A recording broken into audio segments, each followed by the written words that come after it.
encore deux témoignages, parce que c'est deux témoignages. Amen. Jenny.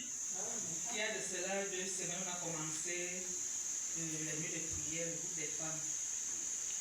Bon, la première nuit de prière, j'ai demandé à mon Seigneur 3 choses.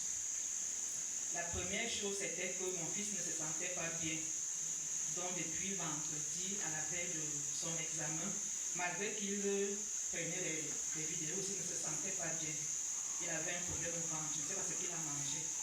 Donc, jusqu'à dimanche, quand on rentrait, il me dit qu'il ne peut pas, parce que s'il mange, il sera encore obligé d'aller aux toilettes.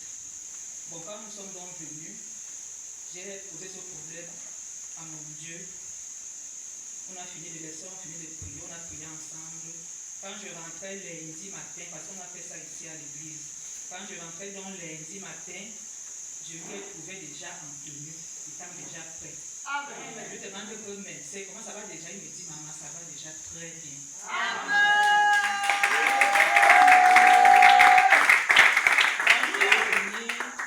Composer de faire son examen dans de très bonnes conditions, de malaise ni rien. Amen. Bon, le deuxième, c'était, ça concernait mon mari.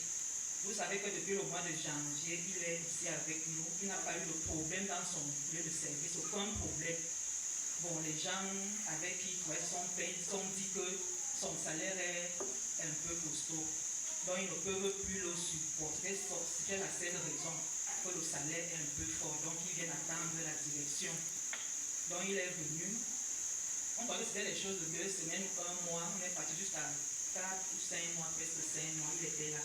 Pas d'appel ni rien. Il a trouvé un petit job là à Bafia. Quand il repart à Bafia pour la deuxième fois, il sortait de Monocor. Il a fini le travail de Monocor pour aller dans Bafia. Il est parti là-bas mercredi, la semaine passée, mercredi.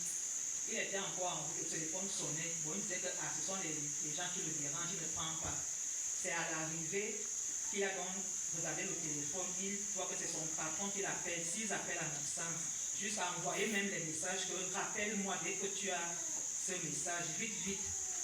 Quand il appelle donc son patron lui dit que tu es où? Je viens ici aujourd'hui à Djoum. Tu connais la maison de Djoum? Non, il dit oui. Il dit viens aujourd'hui même.